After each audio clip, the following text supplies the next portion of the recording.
Bapak, Ibu, dan Saudara, kembali lagi kita memasuki renungan harian Klasis Semarang Timur. Sabda Tuhan pada hari ini terambil dari 2 Samuel 19 ayatnya yang pertama sampai dengan yang keempat. Lalu diberitahukanlah kepada Yoab, ketahuilah Raja menangis dan berkabung karena Absalom.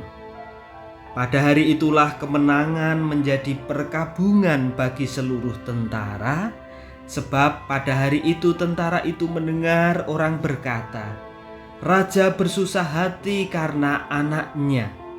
Sebab itu tentara itu masuk kota dengan diam-diam pada hari itu, seperti tentara yang kena malu kembali dengan diam-diam karena melarikan diri dari pertempuran.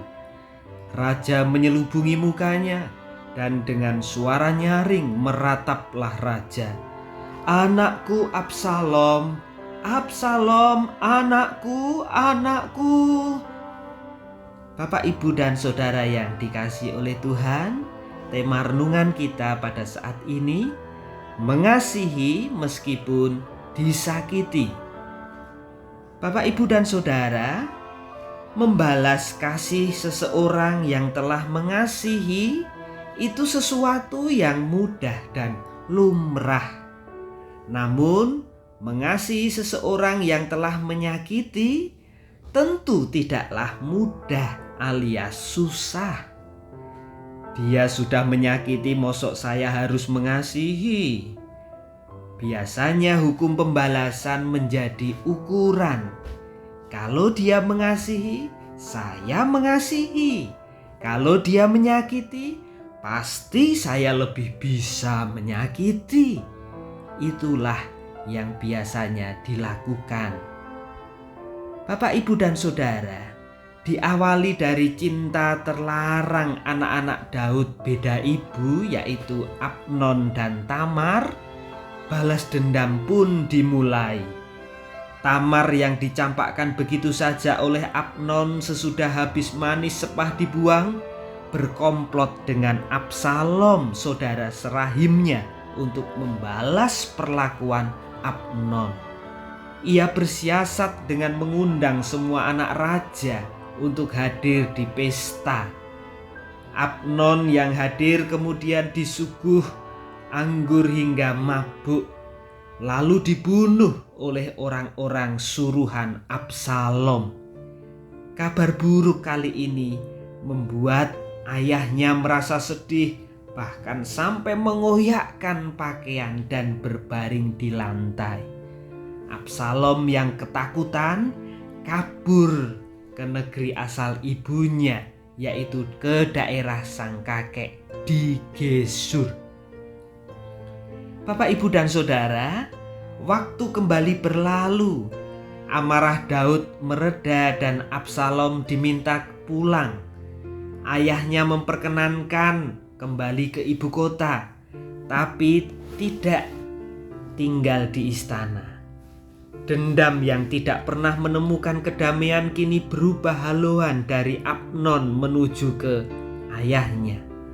Absalom merasa Daud tidak mampu bersikap adil sebagai kepala rumah tangga maupun sebagai kepala negara. Ia kemudian mencari saudara-saudara senasib dan menghasut mereka untuk mengangkatnya sebagai hakim dan raja dengan janji kampanye. Ia akan bersikap adil dalam menuntaskan perkara-perkara rakyat. Dengan dukungan rakyat yang haus akan rasa adil, Absalom melegitimasi dirinya sebagai raja. Daud pun mulai sadar atas ancaman disintegrasi bangsa yang sudah ada di depan mata. Ia pun memilih untuk menyingkir dari Yerusalem bersama dengan keluarga dan tentara-tentara kepercayaan untuk mencegah terjadinya perang saudara.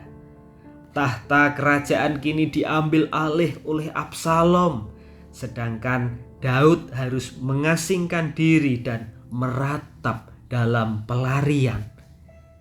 Perang saudara tidak dapat dihindari, dan untung tidak dalam jumlah yang terlalu besar.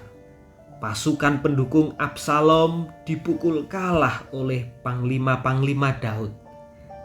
Namun tanpa sepengetahuan Daud, para tentara itu tidak memberikan ampun kepada Absalom.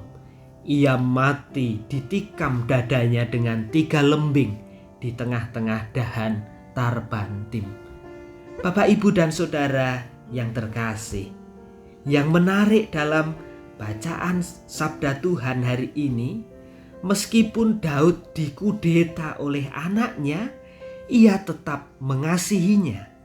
Bahkan ketika Absalom mati, Daud menyelubungi muka dan meratap, "Anakku Absalom, Absalom, Absalom anakku."